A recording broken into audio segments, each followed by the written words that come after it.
உயிரோடை தமிழோடு இணைந்திருக்கிறீர்கள். IELC தமிழ் உயிரோடை தமிழில் அன்பர்களே, அரசியல் கலை நிகழ்ச்சியில் இணைந்திருக்கிறீர்கள். அரசியல் கலை நிகழ்ச்சியில் தாயகத்திலிருந்து தாயக உடவியலாளர் இராமேந்திரன் இணைகின்றார். வணக்கம் இராமேந்திரன்.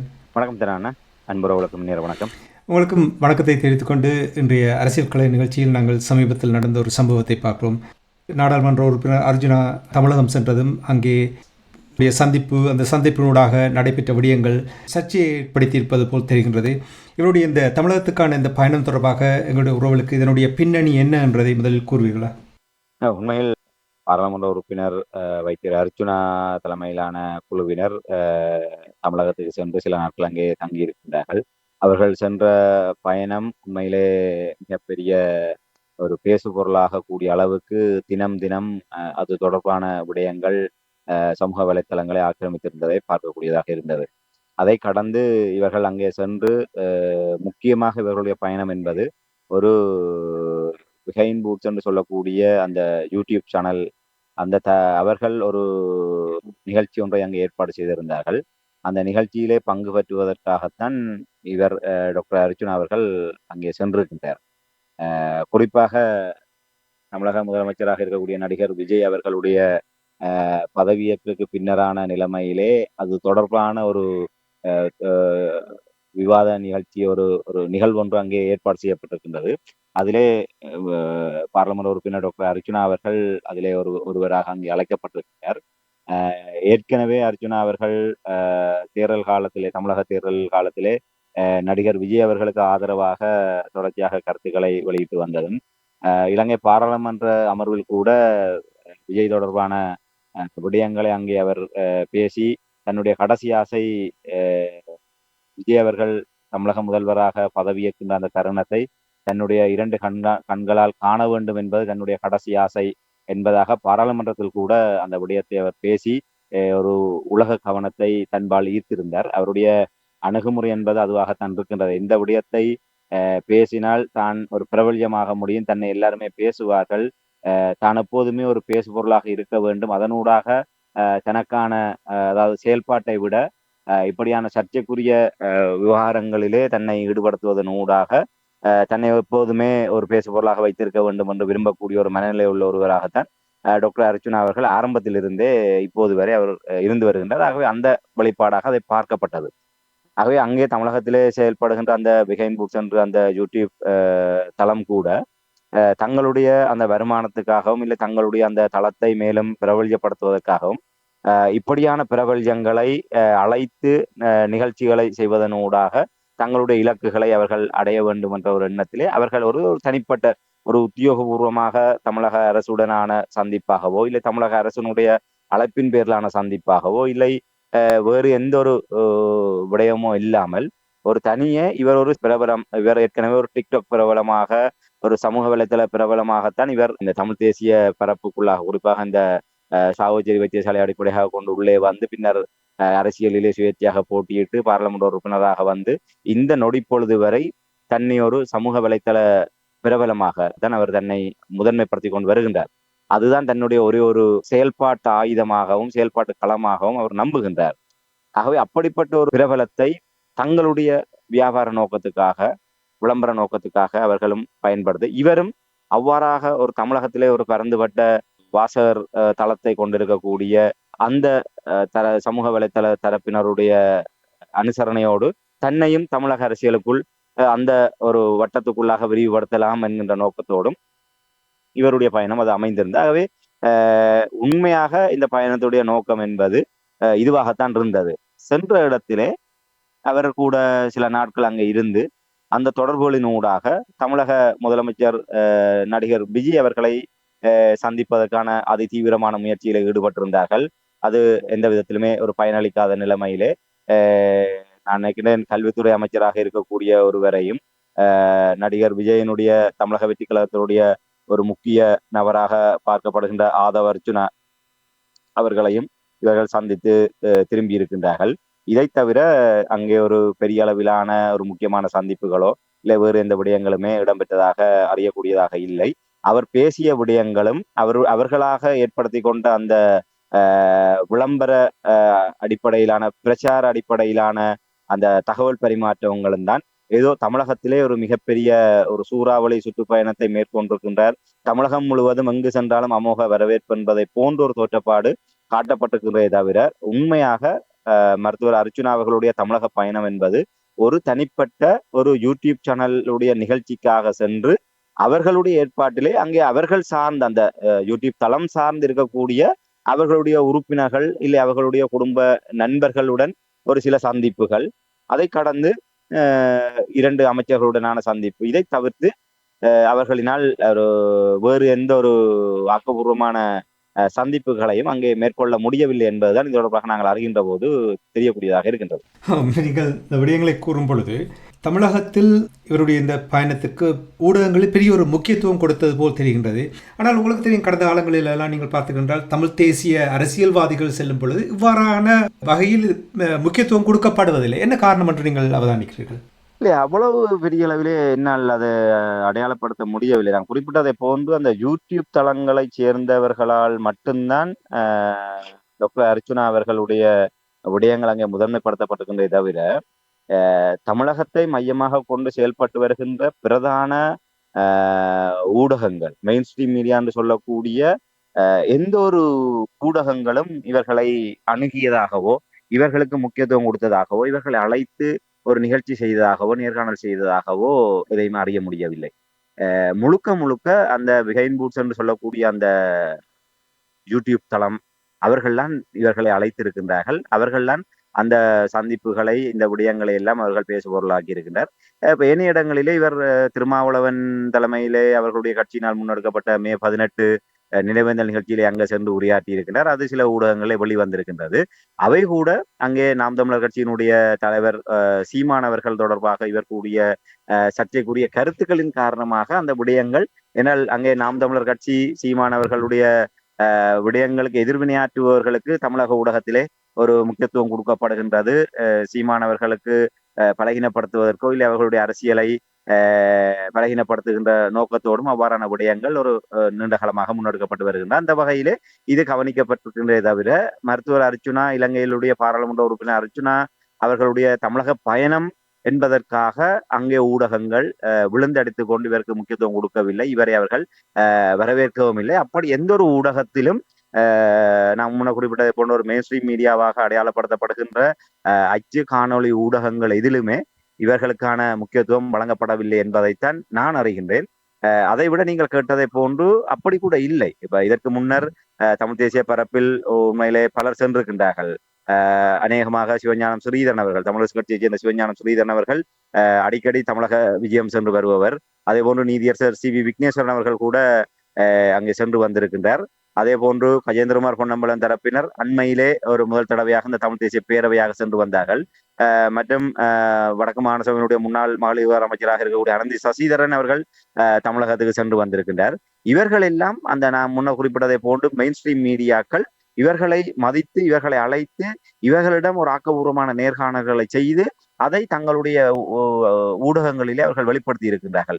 குறிப்பாக அனந்தி சசிதரன் அவர்கள் அங்கே செல்கின்ற போது அவர் ஒரு விடுதலை புலிகள் அமைப்பினுடைய முன்னாள் தளபதியான எழிலன் அவர்களுடைய மனைவி, அதை விட மகளிர் விவகார அமைச்சனுடைய அமைச்சராக இருந்தவர், வடக்கு மாகாண சபையினர், ஒரு வலிந்து காணாமலாக்கப்பட்டவனுடைய ஒரு உயிர் வாழும் சாட்சியமாக இருக்கக்கூடிய ஒருவர். ஆகவே அவரை ஒரு தமிழ் தேசியம் சார்ந்தும் ஒரு பாதிக்கப்பட்ட தரப்பாகவும் இல்லை ஒரு அரசியல் பிரபலமாகவும் இல்லை தமிழ் மக்களுடைய எதிர்காலம் தொடர்பாகவும் கடந்த காலம் தொடர்பாகவும் அந்த போராட்டம் தொடர்பாகவும் அந்த இனஅழிப்பு யுத்தம் தொடர்பாகவும் அதனுடைய ஒரு சாட்சியமாகவும் இப்படி பல்வேறு கோணங்களிலே அவருக்கான முக்கியத்துவம் என்பது அங்கே வழங்கப்பட்டது. அவருடைய ஒவ்வொரு பெரும்பாலான இந்திய பயணங்களின் போது புதிய தலைமுறை உள்ளிட்ட பெரும்பாலான தொலைக்காட்சி ஊடகங்கள் அவரை நேர்காணல் செய்து முக்கியத்துவம் கொடுத்து அதை ஒளிபரப்பு செய்து வந்திருக்கின்றன. அதை விட பத்திரிகைகளிலும் அந்த விடயங்கள் செய்தியாக்கப்பட்டிருக்கின்றது. அது தவிர சிவஞானம் ஸ்ரீதரன் அவர்கள் செல்கின்ற போது கூட இவ்வாறான முக்கியத்துவங்கள் வழங்கப்பட்டிருக்கின்றன. நீதியரசர் சி வி விக்னேஸ்வரன் அவர்கள் சென்ற போது கூட இப்படியான முக்கியத்துவம் கொடுக்கப்பட்டு அதுக்கான ஏனால் அவர்களுக்கான பெருமானம் தமிழகத்தால் உணரப்படுகின்றது.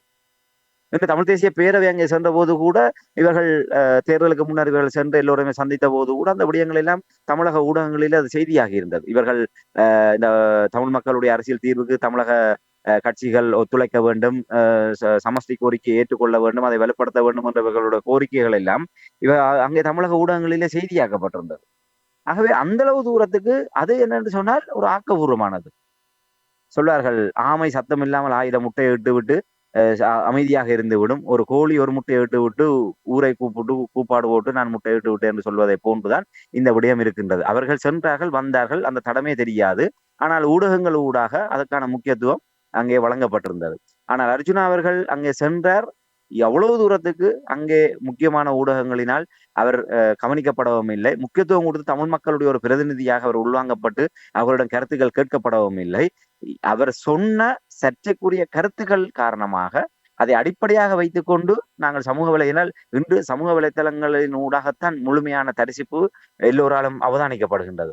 ஆகவே அந்த அடிப்படையில் பார்க்கின்ற போது அவர் ஏதோ தமிழகத்திலே நின்ற 4-5 நாட்களும் ஏதோ மிகப்பெரிய ஒரு அரசியல் அதிர்வலைகளை ஏற்படுத்தக்கூடிய சந்திப்புகளை எல்லாம் அவர் செய்திருக்கின்றார் என்று போன்று தோற்றமளிக்கும்.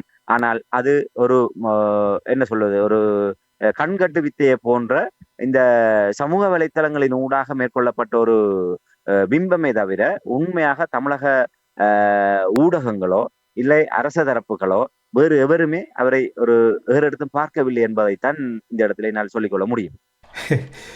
என்ன செய்வது, தமிழர்களுடைய நிலைமை இவ்வாறு தான் இருக்கின்றது என்று சிந்திக்க தோன்றுகிறது. இப்போ நீங்கள் சீமான் தொடர்பாக அவருடைய கருத்து தொடர்பாக கூறும் பொழுது இது கூட இவ்வாறான ஒரு எதிர்வினை ஆற்றும் என்று கூட சிந்திக்க தோன்றுகின்றது. குறிப்பாக இப்போ நீங்கள் இந்த கருத்துக்களை இவ்வாறு ஒரு சமூக வலைத்தளங்கள் தான் இப்பொழுது பிரபலமாக இருக்கின்ற நேரத்தில் இவ்வாறான கருத்துக்கள் கூறுவது என்ன விதமான பாதிப்பை ஏற்படுத்தும் என்று நீங்கள் கருதுகிறீர்கள்? உண்மையில ஒரு திட்டமிட்ட நடவடிக்கையாக தான். இவர் இங்கே இருக்கின்ற போதே அவர் அதற்கான தொடக்கங்களை இவருடைய பிரதான இலக்கு என்பது என்றால் இந்த தமிழக தேர்தல் களம் என்பது நாங்கள் விரும்பியோ விரும்பாமலோ நாம் தமிழர் கட்சி சீமான் மற்றும் தமிழக வெற்றி கழகத்தை மையப்படுத்தியதாகத்தான் அது இருந்தது. அவர்கள் ஒரு 3வது 4வது தளத்திலே பார்க்கப்பட்டாலும் ஒரு ஊடக ரீதியாகவும் சமூக வலைத்தளங்களுடைய கவனிப்பு ரீதியாகவும் ஒரு மாற்றத்துக்கான ஒரு தரப்பாக அந்த 2 தரப்புகளுமே அடையாளப்படுத்தப்பட்டார். ஆகவே அவர் ஒரு தரப்பை அவமதித்து ஒரு தரப்பை ஆதரிப்பதன் ஊடாக தன்னை ஒரு பிரபலமாக அவர் தடம் பதிக்க முற்பட்டார். அந்த வகையிலே சீமானவர்கள் தொடர்பாக இங்கே இருக்கின்ற போதே அவர் பல சர்ச்சைக்குரிய கருத்துக்களை கூறியிருந்தார். அதே நிலைப்பாட்டை தான் அவர் அங்கேயும் சென்று ஊடகங்களுக்கு, அதாவது அந்த சமூக வலைத்தளங்களுடைய தீனியாக இவர் அமைந்திருந்தார். அதாவது சீமானவர்கள் தொடர்பாக ஒரு சர்ச்சைக்குரிய அந்த ஆமைக்கறி விவகாரம் உள்ளிட்ட அவர் அந்த AK-74 அந்த ஆயுதம் தொடர்பாக மற்றும் இங்கே அவருடைய வன்னி பயணம் தொடர்பாக அவருடைய தனிப்பட்ட நடவடிக்கைகள் தொடர்பாக எல்லாம் இந்த திரள் நிதி இப்படியான விடயங்களை எல்லாம் அவர் முதன்மைப்படுத்தி பேசியது என்பது என்னால் அவருக்கு தெரியும். இன்று தமிழகத்தில் இருக்கக்கூடிய சமூக வலைத்தள பயனாளர்களாக இருக்கட்டும், இல்லை புலம்பெயர்ந்திருக்கக்கூடிய இல்லை இங்கே இருக்கக்கூடிய சமூக வலைத்தளங்களின் ஊடாக தொடர்பிலே ஒரு தொடர்ச்சியாக இருக்கக்கூடியவர்களிலேயே ஒரு இருதுருவ நிலைப்பாடு இருக்கிறது. சீமான் ஆதரவாளர்கள், விஜய் ஆதரவாளர்கள். ஆகவே அந்த 2 தரப்புகளுக்கும் நடுவே தன்னை ஒரு ஒரு ஒரு பிரபலமாக கொண்டு வந்து நிறுத்துவதன் ஊடாக அவர் அப்படியான ஒரு நடவடிக்கை எடுத்திருந்தார். ஆனால் இது நாங்கள் சாதாரணமாக ஒரு ஆர்வக்கோளாறுத்தனமான செயல்பாடாக கருதிவிட முடியாது. இது முழுக்க முழுக்க நன்கு கட்டமைக்கப்பட்ட ஒரு நடவடிக்கையாகத்தான் நான் பார்க்கின்றேன். என்றால் ஒரு தமிழ் தேசியத்தின் மீதான ஒரு திட்டமிட்ட ஒரு படுபயங்கரமான தாக்குதலாகத்தான் நான் பார்க்கின்றேன். அதாவது உங்களுக்கு தெரியும், ஒரு தாக்குதல்களிலே இல்லை ஒரு எதிர்ப்பு நடவடிக்கைகளே ஒரு 2 விதம் இருக்கின்றது. ஒன்று மிக நன்கு திட்டமிடப்பட்டு அந்த நாங்கள் எதை எதிர்க்கின்றோமோ அந்த எதிர்க்கின்றதனுக்கு சமபலமாக இருக்கக்கூடிய ஒரு ஆயுதத்தினால் அதை எதிர்ப்பது ஒரு விதம். இல்லை அந்த எதிர்க்கக்கூடிய ஒரு தரப்பு பலம் பொருந்தியதாக இருக்கின்ற போது அதை ஒரு பலமில்லாத இல்லை ஒரு பொருத்தமில்லாத ஒரு பலகீனமான அணுகுமுறையிலே அதை வீழ்த்துவதனூடாக இல்லை எதிர்ப்பதனூடாக அந்த பலத்தை கேள்விக்குள்ளாக்குவது, இல்லை அதை ஒரு சிதைப்பது. இது 2 விதமான அணுகுமுறை இருக்கின்றது. இது டாக்டர் அர்ஜுனா மூலமாக சீமானவர்கள் மீதான தாக்குதல் என்பது 2வது வகையாக நான் பார்க்கின்றேன். உண்மையிலே சீமானவர்களுடைய அரசியல் பயணம் தொடர்பாகவோ இல்லை ஈழம் தொடர்பாக அவருடைய ஒரு புனைவுகள் தொடர்பாகவோ எங்களுக்கு பல விமர்சனங்கள் இருக்கின்றது. ஆனால் இன்று தமிழ்நாட்டு தமிழ் தேசிய தளத்திலே இன்று 16 ஆண்டுகளாக அவர் தன்னை இதற்காகவே முழுமையாக அர்ப்பணித்து ஒரு புதிய ஒரு தளத்தை தானாகவே உருவாக்கி கொண்டிருக்கின்றார். ஏற்கனவே பயணிப்பவர்கள் எல்லாம் அது வேறு ரகம். ஆனால் இவர் முதல் அடியிலிருந்து இன்று 34 லட்சமாக இருந்து இன்று 20 லட்சமாக இருக்கிறது தற்காலிக பின்னடைவாக இருந்தாலும் தமிழக அரசியலிலே தமிழ் தேசிய அரசியலிலே தனக்கென ஒரு தனி இடத்தை அவர் உருவாக்கி இருக்கின்றார். அவருடைய விடாமுயற்சியும் அர்ப்பணிப்பும் தான் காரணம். முழுக்க முழுக்க அவர் அந்த தமிழ் தேசியத்தை ஒரு அர்ப்பணிப்போடு செய்கின்றார். ஆனால் டாக்டர் அர்ச்சுனா அவர்கள் அந்த சீமானவர்களை இப்படியாக கேள்விக்குள்ளாக உண்மையிலே ஈழத்தமிழர்கள் பெருமளவானவர்கள் கூட அந்த ஒரு சில சொல்லாடல்களோடு மட்டும்தான் சீமானை எதிர்ப்பதற்கான காரணத்தை முன்வைக்கின்றார்கள்.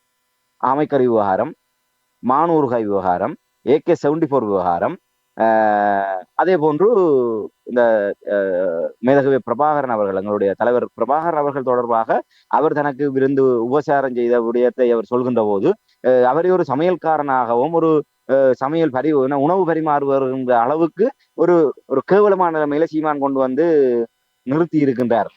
ஏதோ இவருக்கு விழுந்து விழுந்து பராமரிக்கின்ற அளவுக்கு தலைவரை இவர் தரம் தாழ்த்தி விட்டார் என்கின்ற அந்த ஒரு 3-4 கோணத்தில் தான் 19 சீமான் அவர்கள் இருக்கிறார். ஆனால் அதை கடந்து அவர் ஆழமாக தமிழகத்தில் எப்படியான ஒரு நிலையை உருவாக்கி இருக்கின்றார். அதற்கு முன்னர் அவர் எவ்வளவு தூரம் தமிழ் தேசியத்துக்காக உங்களுடைய ஈழ விடுதலை போராட்டத்துக்காகவும் அந்த இனப்படுகொலை யுத்தத்தை தடுத்து நிறுத்துவதற்காக அவங்க செயல்பட்டார். அதற்காக எவ்வளவு இழப்புகளை சந்தித்தார், எவ்வளவு தியாகங்களை செய்தார்.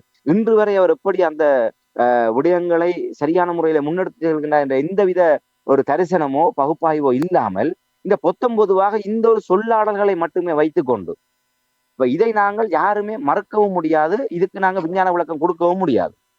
அவருடைய இந்த ஆமைக்கறி விவகாரமா இருக்கணும் என்று உண்மையிலே அங்க வன்னி போர்க்களத்துல இருந்தவர்களுக்கு தெரியும். அந்த விடுதலை புலிகள் களத்துல இருந்த போராளிகள் என்னென்ன உணவுகளை எடுத்துக்கொண்டார்கள், என்னென்ன விடயங்கள்ல இதையெல்லாம் நாங்கள் இப்போது என்றால் இந்த விடயங்களை எல்லாம் அது உண்மையில சீமானவர்கள் செய்த மிகப்பெரிய தவறு. ஏனென்று சொன்னால் இன்று விடுதலை புலிகள் அமைப்பு என்று சொன்னால் அதுக்கு ஒரு ஒழுக்கம், கண்ணியம், கட்டுக்கோப்பு, அதனுடைய தலைமையினுடைய கட்டுப்பாடு, அப்படியான பல விடயங்கள் இருக்கின்றது. இவர் சில விடயங்களை வெளியே பகிரங்கப்படுத்த போய் அது அந்த விடுதலை போராட்டத்தினுடைய கண்ணியத்தன்மையை ஒரு போஸ்ட்மார்ட்டம் செய்வதை போன்று கொண்டு வந்த நிலைமையை நிறுத்தி இருக்கின்றது. அப்ப விடுதலை புலிகள் வனத்தை பாதுகாத்தார்கள், வன உயிர்களை பாதுகாத்தார்கள். அதை பாதுகாத்து இலங்கையிலே இன்று ஐக்கிய நாடுகள் சபையினால் வரையறுக்கப்பட்ட காடுகளுடைய வீதாசாரம் பேணப்படுகின்றது என்று சொன்னால் அதுக்கு விடுதலை புலிகள் அமைப்பினுடைய அந்த வனவள திணைக்களத்தினுடைய வனவள பிரிவினுடைய பங்குதான் மிகப்பெரிய பங்கு.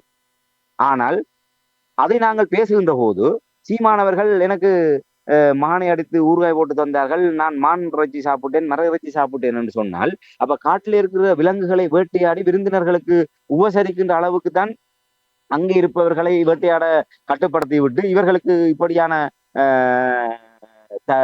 தடையை மீறி காட்டு விலங்குகளை வேட்டையாடி உணவளிப்பதற்கு இவர்கள் அனுமதித்தார்களா என்கின்ற ஒரு கேள்வி வருகின்ற போது அங்கே அந்த விடயங்கள் எல்லாம் ஒரு சர்ச்சைக்குரியதாக மாற்றப்படுகின்றன. அது பிள்ளைதான். ஆனால் அதையே முதன்மைப்படுத்தி சீமானை வீழ்த்த வேண்டும் என்று நினைப்பது என்பது தமிழ் தேசியத்தின் மீது நாங்கள் ஒரு கல்லறிகின்ற இல்லை தமிழ் தேசியத்தின் மீதான ஒரு ஒரு உச்சகட்ட தாக்குதலாகத்தான் நான் பார்க்கின்றேன்.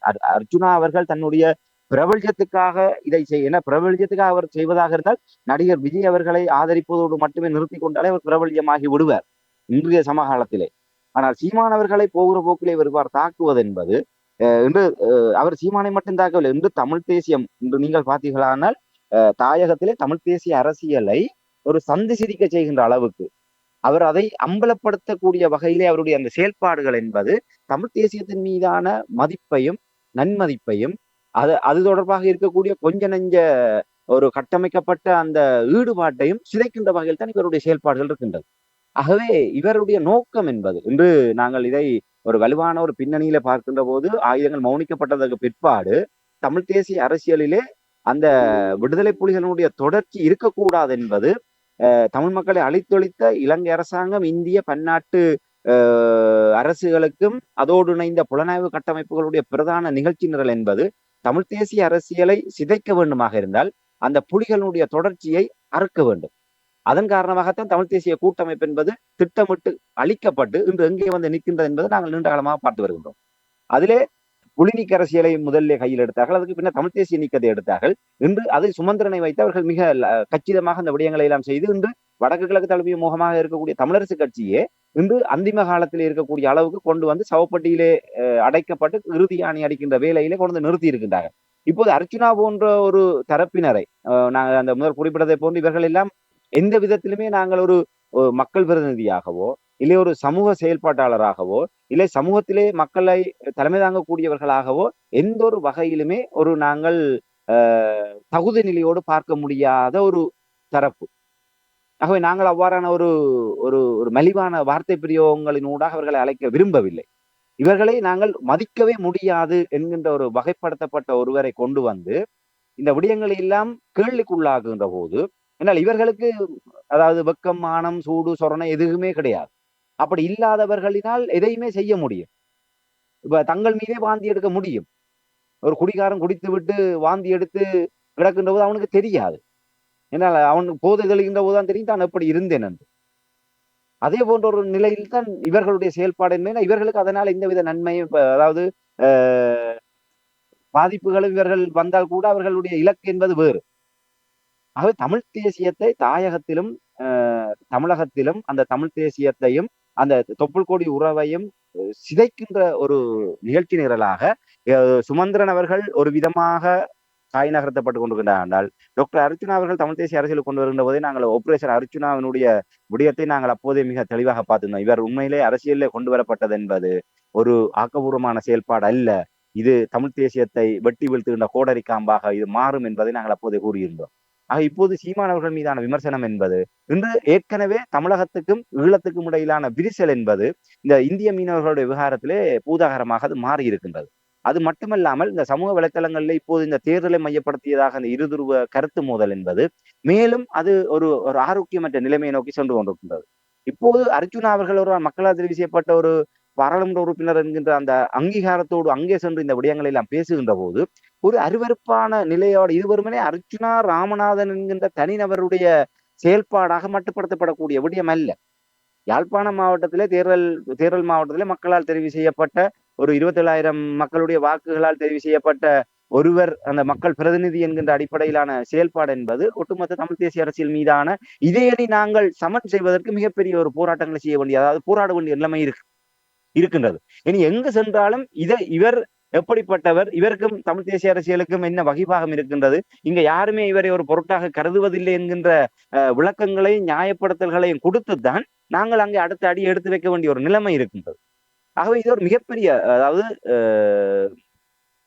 ஈழத்திலும் தமிழ் தேசியத்துக்கு மிகப்பெரிய ஒரு சாபக்கேடாக இருக்கக்கூடிய அர்ச்சுனா ராமநாதன் அவர்கள் இப்போது தமிழகத்திலே இருக்கக்கூடிய அந்த தமிழ் தேசிய சக்திகளிடையே ஒரு சவால் மிக்க தரப்பாக வளர்ந்து வருகின்ற சீமானவர்களை இவ்வாறு குறிவைப்பதனூடாக ஏனையவர்களை மகிழ்விப்பதற்குரிய செயல்பாடை இவர் கையில் எடுத்திருக்கின்றார். அதை விட இரு தரப்புகளுக்கு இடையிலான தொப்புள் கொடி உறவையும் இதன் மூலமாக ஒரு கேள்விக்குள்ளாக்குகின்ற செயல்பாடாகத்தான் நான் பார்க்கின்றேன். என்றால் இதுல சிறிய ஒரு உதாரணத்தை கூற முடியும். என்றால் அவரிடம் ஒரு கொள்கை, லட்சியம், ஒரு நிலைப்பாடு இல்லை. உண்மையிலே இவர் இந்த தேர்தலுக்கு முன்பெல்லாம் இவருடைய சமூக வலைத்தள காணொளிகள் என்று வெளிவந்து கொண்டிருக்கின்றது. திருமாவளவன் அவர்களையும் வைகோ அவர்களை மிக தரங்குறைந்த வார்த்தையிலே பேசியவர் டாக்டர் அர்ச்சுனா அவர்கள். அதாவது திருமாவளவன் எல்லாம் ஒரு ஆளே இல்லை, இவங்கள்தான் எல்லாவற்றையும் நாசமாக்கியது என்று நாங்கள் சொல்ல முடியாத ஒரு கீழ்த்தரமான வார்த்தைகளினால் வைகோ திருமாவளவன் போன்றவர் விமர்சித்த அர்ச்சுனா அவர்கள் இன்று திருமாவளவன் அவருடைய மேடையில சென்று கொண்டு இன்று புலிகள் இல்லை என்றாலும் சிறுத்தைகள் அங்கே இருக்கின்றது என்று சொல்லி ஏதோ விடுதலை புலிகளினுடைய தொடர்ச்சியாக திருமாவளவனுக்கு அங்கீகாரத்தை கொடுத்து அவர்களுடைய மேடையில சென்று சீமானை கேவலப்படுத்துகின்றார் என்று சொன்னால், நீங்கள் இங்கே இருக்கின்ற போது உங்களுடைய அரசியலுக்காக திருமாவளவன் என்ற ஒரு ஆளே யாரென்று எனக்கு தெரியாது, ஒரு ஆளே இல்லை என்றெல்லாம் சொல்லிவிட்டு அங்கே சென்று திருமாவளவனுடைய மேடையில சென்று திருமாவளவனையும் விடுதலை சிறுத்தைகளையும் ஏதோ ஒரு பெரிய ஒரு சக்தியாக நீங்கள் காட்டுகின்றால் அவருக்கென்று ஒரு நிகழ்ச்சி நிரல் இல்லை, அவருக்கென்று ஒரு கொள்கை இல்லை. இவர் ஒரு ஒரு விட்டேத்தியாக செல்லக்கூடிய ஒருவர் போகிற போக்கில சொல்வார்கள் அந்த எங்களுடைய பாசையில சொல்வாங்க இடியன் என்று சொல்லலாம், இல்ல இன்னும் விளங்கப்படுத்த வந்த கும்கி யானை என்று சொல்லலாம். உண்மையிலே ஒரு மதம் பிடித்து வரி கொண்ட யானைகளை அடக்குவதற்கு அந்த கும்கி யானையை பயன்படுத்துவார்கள். அது சாதாரண யானைகளால் அடக்கிவிட முடியாது. அதுக்கென்று விசேடமாக பயிற்றுவிக்கப்பட்ட யானை இருக்கின்றது. அது அந்த யானை போன்று இல்லை இந்த புல்டோசரை போன்று இடியன் என்று சொல்லக்கூடிய எதையுமே பொருட்படுத்தாது இடித்து துவம்சம் பண்ணி கொண்டு செல்லக்கூடிய அதுக்கு அகப்படுபவர்கள்லாம் சேதாரம் ஏற்படுமே தவிர அதற்கு இந்த சேதாரம் ஏற்படாத அந்த வகையில அர்ஜுனா ராமநாதன் அவர்களுக்கு இதனால் எந்தவித நட்டமும் இல்லை. இது தமிழ் தேசியத்துக்கும் தமிழ் தேசிய பேரினத்துக்கு தான் இதனுடைய இழப்புகள். ஆகவே அவர் உண்மையிலே இந்த சீமானவர்கள் மீதான இந்த எல்லை மீறிய விமர்சனமும் ஒரு அநாகரிகமான குற்றச்சாட்டுகளும் அந்த கருத்தாடல்களும் என்பது ஒரு தனிநபர் அரசியல் சார்ந்ததாக இல்லாமல் ஒரு தமிழ் தேசியத்தையே ஒரு பலகீனப்படுத்தக்கூடிய இல்லை சிதைக்கக்கூடியதான ஒரு திட்டமிட்ட நடவடிக்கையாகத்தான் நான் பார்க்கிறேன்.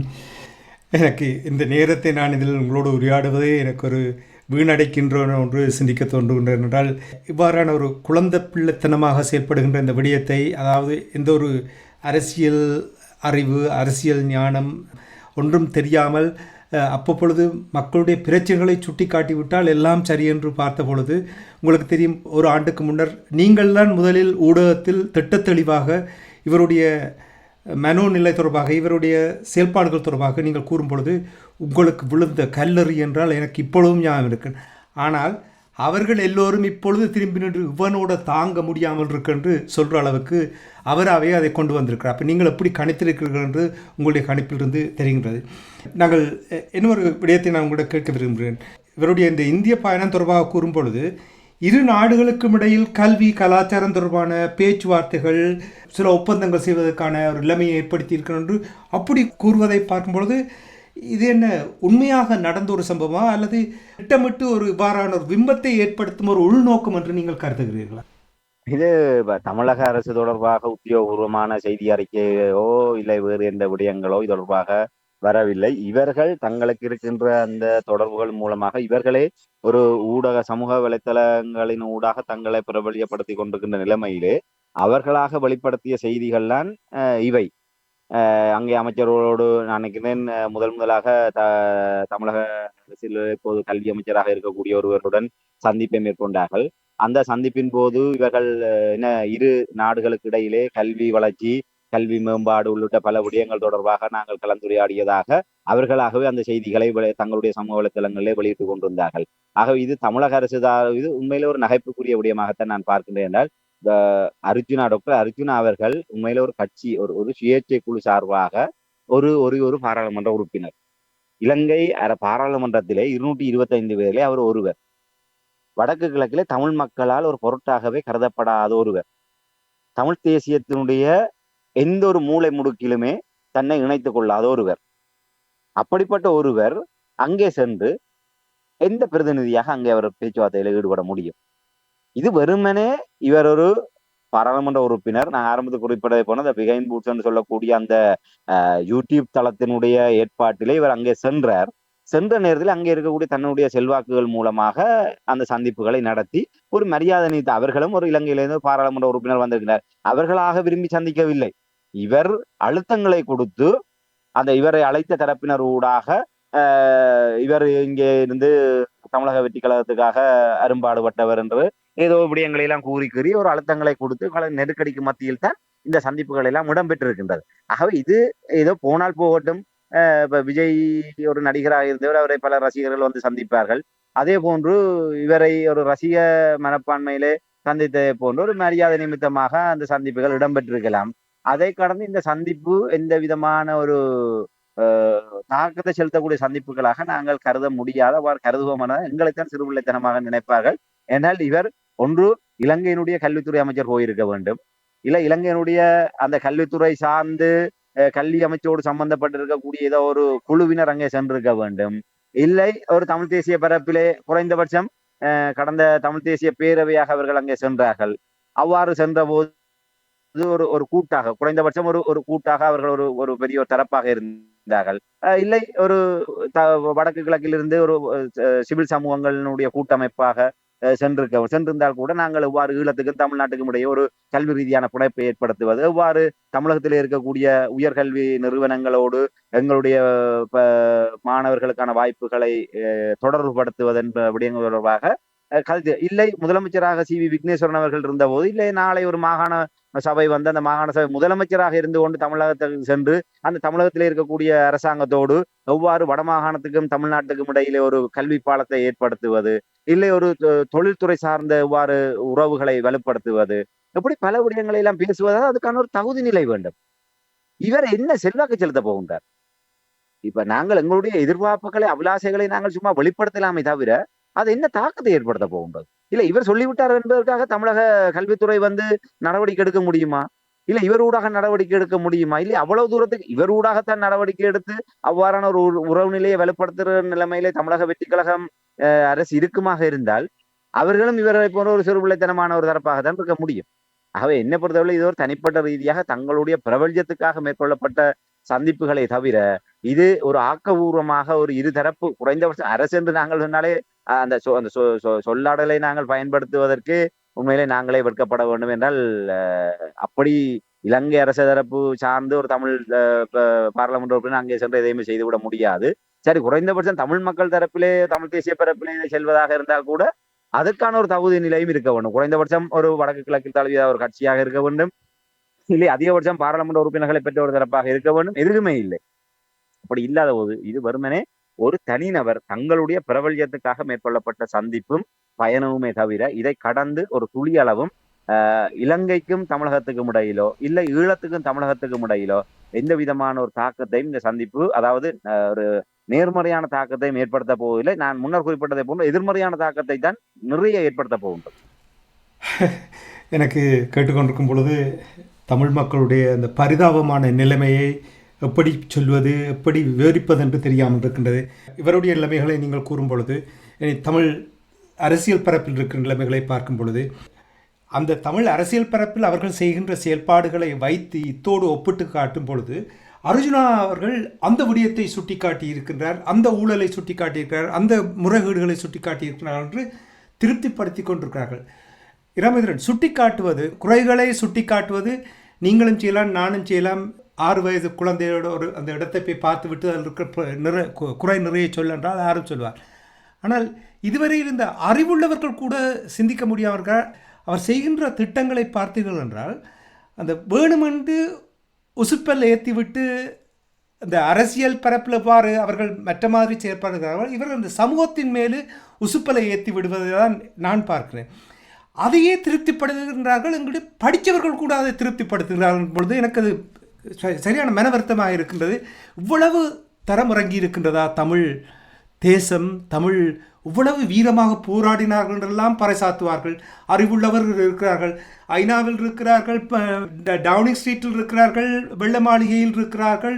இவ்வளவு பெரிய அறிவுள்ள இனம் என்று இதுதானா எங்களுடைய ஆதாரம்? ஏன் எப்படி எங்களுடைய இவ்வாறு கணிப்பதற்கு என்ன காரணம்? உண்மைதான். நான் இந்த விடயத்தை பேசும்போதே உண்மையிலே வேதனையாகத்தான் இருக்கின்றது.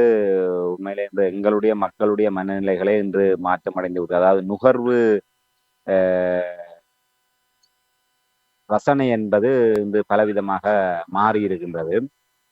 அதுதான் அடிப்படை. சகிப்புத்தன்மை, நுகர்வு ரசனை, இவை அனைத்துமே மாற்றமடைந்ததன் காரணமாக இன்று சகல விடயங்களுமே எங்களுடைய ஒரு பழமை, பாரம்பரியம், தனித்துவம் இப்படியான விடயங்களிலிருந்து நாங்கள் வழுவி கொண்டிருக்கின்றோம். அந்த வகையில் தான் தமிழ் தேசிய அரசியலும் இவ்வாறான ஒரு குணாம்சங்களினால் பெரும் பாதிப்பை சந்தித்துக் கொண்டிருக்கின்றது. ஆகவே அவ்வாறான கண்ணோட்டத்தில் தான் டாக்டர் அர்ஜுனா அவர்கள் இன்று வரை பிரபலியமாகிக் கொண்டிருக்கின்றனர் ஒரு கணிசமானவர்கள் ஒரு குறிக்கப்பட்ட தரப்பினரிடையே. சாவச்சேரி வைத்தியசாலையிலே உண்மையிலே வடக்கினுடைய இல்லை இலங்கையினுடைய வைத்தியசாலை கட்டமைப்புகளிலே மிகப்பெரிய குறைபாடுகள் காணப்படுகின்றது. மக்களுடைய குரல்கள் அங்கே மௌனிக்க செய்யப்படுகின்றது. மக்கள் எளிதாக அங்கே மருத்துவ சேவைகளை பெற முடியாத நிலைமை இருக்கின்றது. நீண்ட காலமாக புரியோடி போயிருக்கின்ற அந்த நிர்வாக குளறுபடிகள் காரணமாகவும் ஒரு நீண்ட காலமாகவே ஒவ்வொரு பதவி நிலைகளிலே பொறுப்புகளிலே கால் பதித்திருப்பவர்கள் தங்களை எதுவுமே செய்ய ஒரு குறுநில மன்னர்களாக கருதி கொண்டு வருகின்ற நோயாளர்களுடன் ஒரு சீறிப்பாய்வதும் இல்லை அந்த நோயாளர்களுக்கான சரியான ஒரு வரவேற்பை கொடுக்க முடியாத ஒரு தன்மை, இப்படியாக ஒரு அரச வைத்தியசாலைகளை நோக்கி மக்கள் மிக வேதனையோடும் விரக்தியோடும் இருக்கின்ற நிலையில்தான், அதனுடைய உச்ச நிலையில்தான் அர்ச்சுனா ராமநாதன் அவர்கள் இந்த சாவச்சேரி வைத்தியசாலையிலே பதில் அட்சியராக பொறுப்பெடுத்து இந்த விடயங்களை எல்லாம் வெளியே கொண்டு வருகின்ற போது அந்த மருத்துவத்துறை சீர்கேடுகளினால் பாதிக்கப்பட்ட ஒவ்வொருவரும் தங்களுடைய குரலாக அர்ச்சுனா பேசுகின்றார் என்று நினைத்தார்கள், கருதினார்கள். அதுதான் உண்மை. ஆனால் இன்று எத்தனை ஆண்டுகள் ஆகிவிட்டது?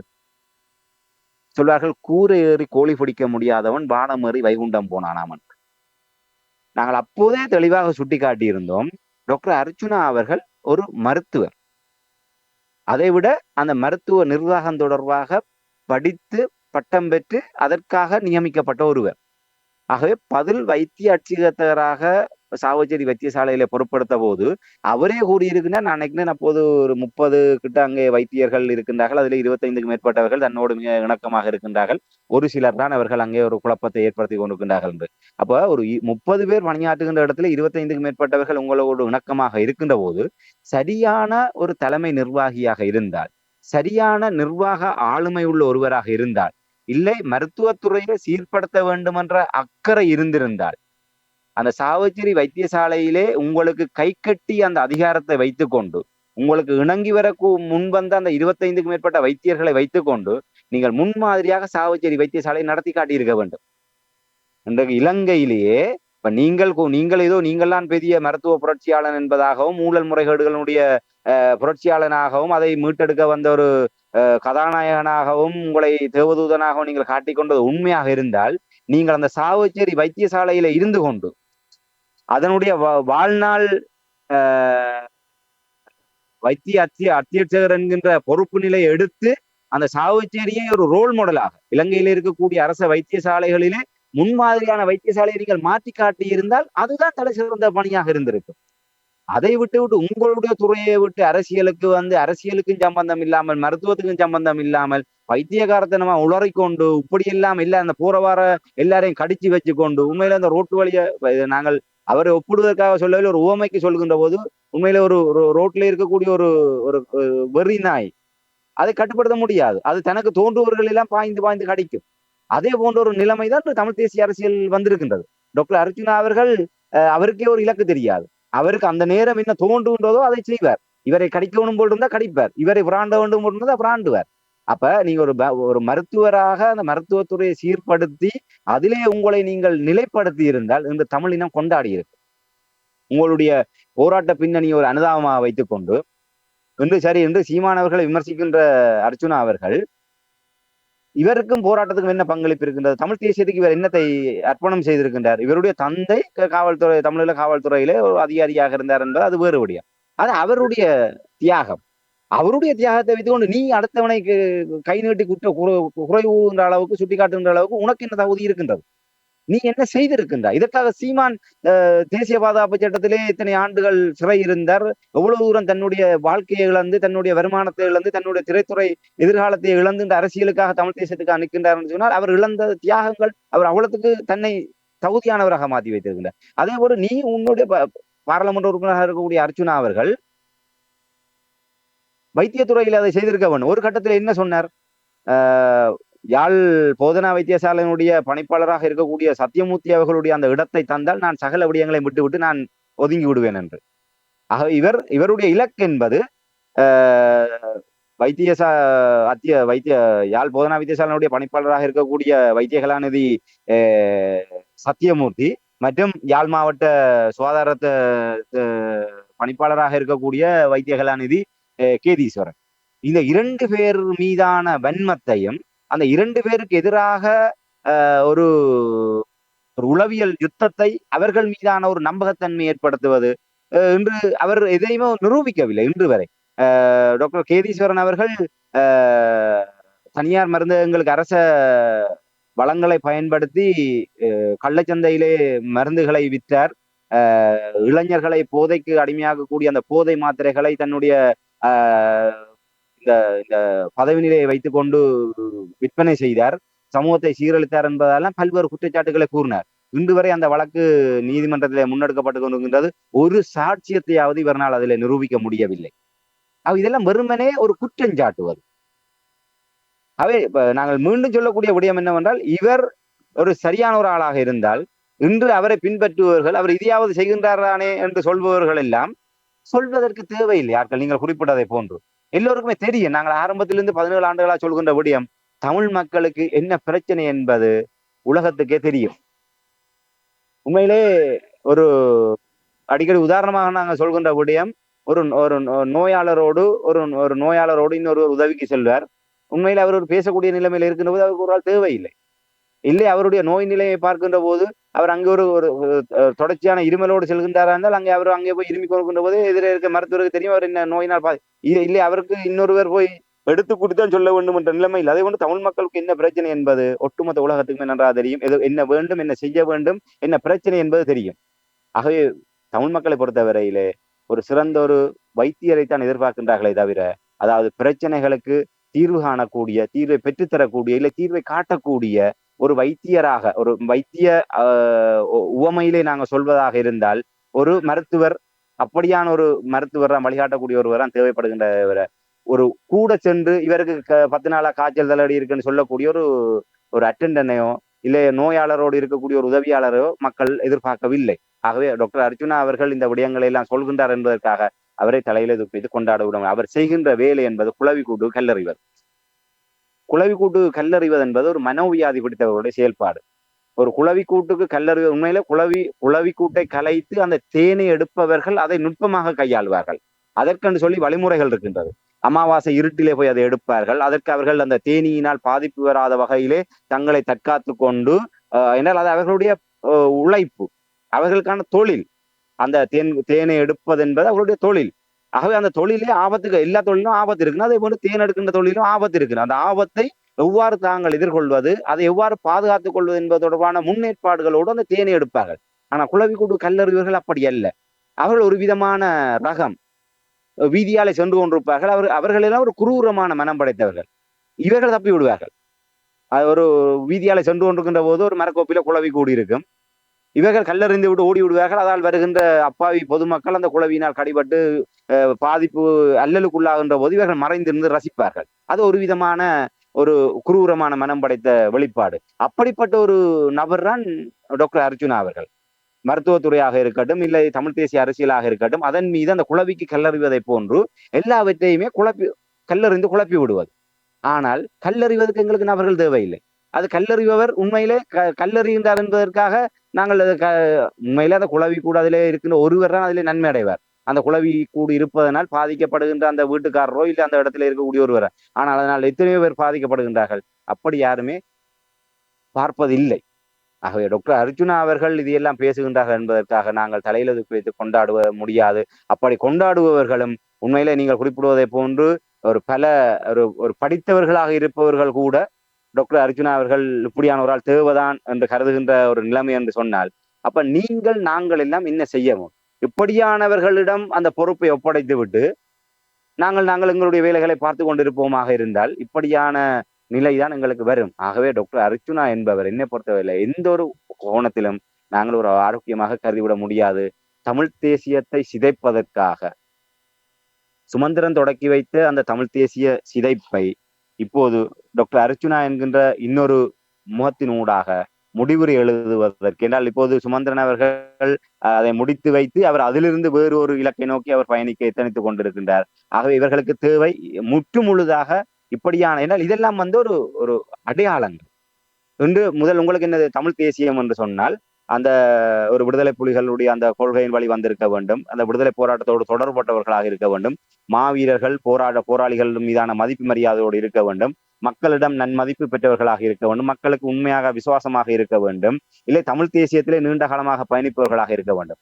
இன்று டாக்டர் அர்ஜுனா அவர்கள் பாராளுமன்ற உறுப்பினராக தெரிவு செய்யப்பட்டதற்கு பிற்பாடு, சுமந்திரன் அவர்கள் தமிழ் தேசிய அரசியலுக்கு வந்ததற்கு பிற்பாடு நிலைமை மாறிவிட்டது. தமிழர்களுக்கு எதிர்த்து கொண்டு விடுதலை போராட்டத்தை பயங்கரவாதமாக சொல்லிக்கொண்டு இனப்படுகொலை நடைபெறவில்லை என்று சிங்களத்தின் குரலாக ஒழித்துக் கொண்டே தமிழ் மக்களுடைய வாக்குகளால் வெல்ல முடியும் என்கின்ற ஒரு நிலையை உருவாக்கியது சுமந்திரன் அவர்கள். சுமந்திரன் மூலமாக அதைத்தான் இந்த தமிழ் தேசியத்தை அழிக்க நினைத்தவர்கள் விரும்பினார்கள். இப்படியெல்லாம் எல்லாத்துக்கும் எதிர்மாறாக செயல்படக்கூடிய ஒருவரை ஏதோ ஒரு வழிமுறையிலே வெல்ல வைப்பதன் ஊடாக அந்த தமிழ் தேசியத்தினுடைய புனிதத்தன்மையை சிதைப்பது. தமிழ் தேசியம் என்பது போராட்டம், எங்களுடைய தாயகம் தேசியம் தன்னாட்சி உரிமை என்கின்ற தமிழ் மக்களுடைய மூலாதார கோட்பாட்டின் வழியே பயணிப்பவர்கள் மட்டும்தான் வடக்கு கிழக்கிலே வெல்ல முடியும், அரசியல் ரீதியாக தலையெடுக்க முடியும் என்கின்ற நிலை இருந்தது. அந்த நிலையை உடைத்து எவர் வந்தாலும் ஒரு தகுதியே தேவையில்லை, வடக்கு கிழக்கிலே தமிழ் மக்களுடைய வாக்குகளால் வெற்றி பெறுவதற்கு முதலிலே உடைத்தார்கள். அந்த தமிழ் தேசிய புனிதத்தன்மை உடைத்தார்கள். இப்போது எங்களுடைய தமிழர்களுடைய கலை கலாச்சார பண்பாட்டு விழுமியங்களுடைய வாழ்வியல் அத்தனையுமே கேள்விக்குள்ளாக்கி இன்று எங்களுடைய தமிழர்களுடைய கலாச்சாரம் என்பது ஒரு திருமணம் என்பது உண்மையில ஒருவர் ஒரு தார மனம்தான். அது அவர்களுடைய ஒன்று விவகாரத்துக்கு பின்னரோ இல்லை வேறு ஏதாவது ஒரு ஒரு எதிர்பாராத விதமாக துணை இழக்கின்ற போது அது அவர்கள் ஒரு ஏற்றுக்கொள்கின்ற வழிமுறையில அவர்கள் இன்னொரு மருதாரத்தை அவர்கள் மறுமணம் முடிக்கக்கூடிய வாய்ப்பு இருக்கின்றது. ஆனால் இந்த டாக்டர் அர்ச்சுனா அவர்களுக்கும் அவரோடு இருக்கக்கூடிய அந்த சட்டத்தரணியாக இருக்கக்கூடிய கௌசல்யா அவர்களுக்கும் இருக்கின்ற தொடர்பு என்பது ஊரறிந்த விடயம். இன்று அவர் பாராளுமன்றத்திலே தங்கை கௌசல்யான்னு சொல்கின்றார். ஆனால் இருவர்களுக்கும் இடையே இருக்கக்கூடிய உறவு நிலை என்பது இன்று அவரே தன்னுடைய வாயாலேயே பல காணொலிகள் சொல்லிவிட்டார். அப்ப இப்படிப்பட்ட ஒரு ஒழுக்கம் இல்லாத, ஒரு சுய ஒழுக்கம் இல்லாத, இல்லை தமிழர்களுடைய எங்களுடைய அந்த கலை கலாச்சார பண்பாட்டு விழுமியங்களோ இல்லை தனிமனித ஒழுக்கங்களையோ மீறி செயல்படக்கூடிய ஒருவரை நாங்களே வாக்களித்து பாராளுமன்ற உறுப்பினராக தெரிவு செய்து வைத்திருக்கின்றோம் என்றால் எதிர்கால தலைமுறைக்கு நாங்கள் இதை விட்டு செல்கின்றோம்.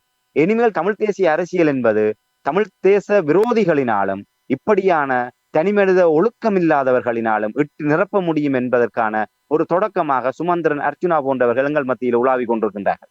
ஆகவே சுமந்திரனை தோத்தால் கூட பிரச்சனை இல்லை என்றால் அதை உருவாக்கி விட்டார்கள். அது இன்று சிதைக்கப்பட்டு விட்டது. அந்த வெற்றிடத்தில் தான் அர்ச்சுனா போன்றவர்கள் இப்போது வந்திருக்கின்றார்கள். ஆகவே அந்த வெற்றிடத்திலே வேறொரு புதிய குணாம்சத்தோடு ஒருவரை கொண்டு வந்து இப்போது தொடக்கி விட்டிருக்கின்றார்கள். ஆகவே இனிமேல் பல அர்ச்சுனாக்கள் வருவார்கள். அவர்களை கூட கொண்டாடுவதற்கு எங்களுடைய சமூகம் இருக்கின்றது என்றால் பாருங்கள், இனி எங்களுக்காக யார் பேசுவது? இப்படி இலக்கற்று ஒரு தனிமனித ஒழுக்கமே இல்லாதவர்களை நாங்கள் எங்களுடைய இந்த தமிழ்நாட்டு அரசியல் நாங்கள் பல தடவை பேசி இருக்கின்றோம். இன்று அங்கே அரசியல் என்பது அவர்களுக்கு கல்வி ரீதியான பின்புலமோ இல்லை தனிமனித ஒழுக்கமோ இல்லை மக்கள் மீதான எந்தவித சமூக ரீதியான நல்ல அபிப்பிராயமோ தேவையில்லை. பெரும்பாலானவர்கள் இந்த கடந்த தேர்தலில் கூட ஒரு குற்ற பின்னணி உள்ள சட்டமன்ற வேட்பாளர்கள் எல்லாம் பெரும்பாலும் இப்போது தமிழக வெற்றி கழகத்தில் கூட பெரும்பாலான வேட்பாளர்கள் குற்ற பின்னணி கொண்ட வேட்பாளர்களாகத்தான் இருக்கின்றார்கள். எம்எல்ஏக்களாக என்று இருக்கின்றார்கள். பல அமைச்சர்களாக இருப்பவர்கள் கூட அப்படியானவர்கள் என்பதுதான் அங்கத்திய செய்தி ஊடாக அறியக்கூடியதாக இருக்கின்றது. ஆக அதே போன்ற நிலைமை நாளை இங்கே வந்தால் தமிழ் அரசியல் என்பது வியாபாரமாக மாறிவிடும்.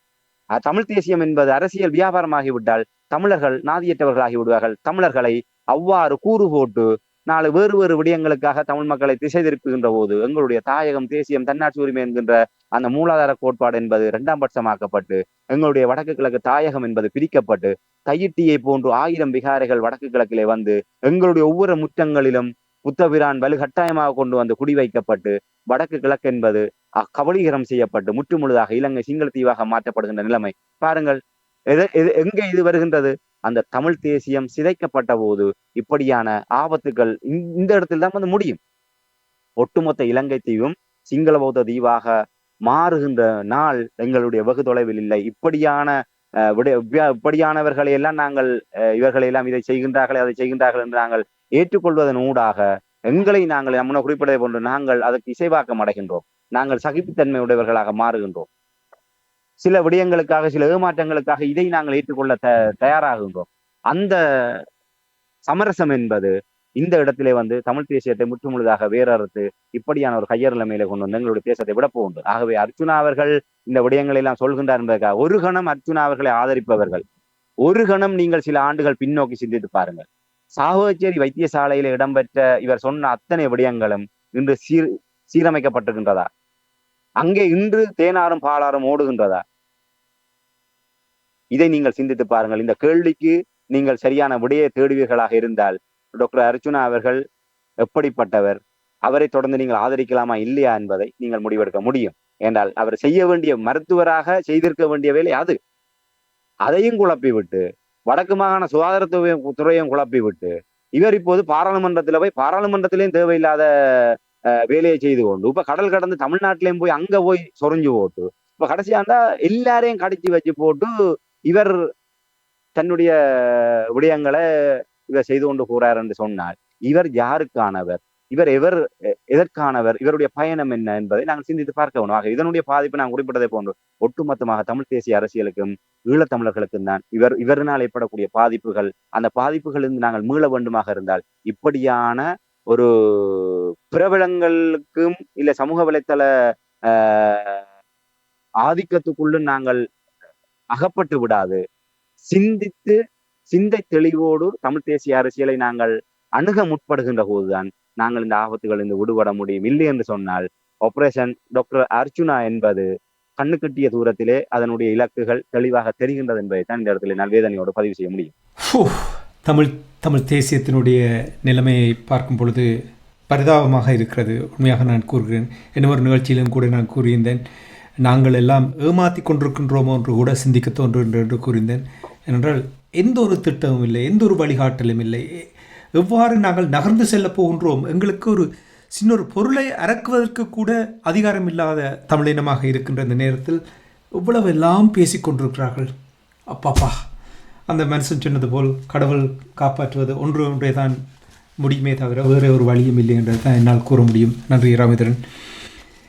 இவ்வளவு ஒரு மணி நேரத்தை நான் வீணடித்து விட்டேன் என்று சிந்திக்க தோன்றுவது. ஆனால் இருந்தாலும் இந்த விடயங்கள் மக்களுக்கு தெரியும் பொழுதுதான் மக்கள் விழிப்படைவார்கள், ஒரு மாற்றத்தை ஏற்படுத்துவார்கள் என்ற அந்த நம்பிக்கையோடு.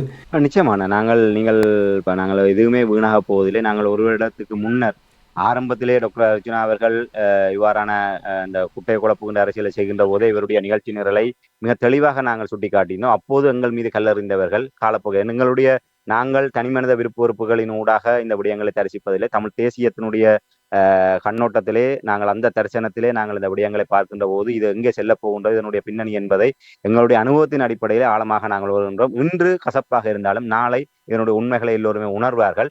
ஆகவே இது பயனற்ற ஒன்றாக இருக்காது. நிச்சயமாக ஒரு சிந்தை தெளிவுக்கான தொடக்கமாக நாங்கள் இது இருக்கும் என்றால் அதைத்தான் நாங்கள் ஆரம்பத்திலே ஒரு வருடங்களுக்கு முன்னரே நாங்கள் கூறிய விடயம் அதற்கு பின்னர் நிதர்சனமானது.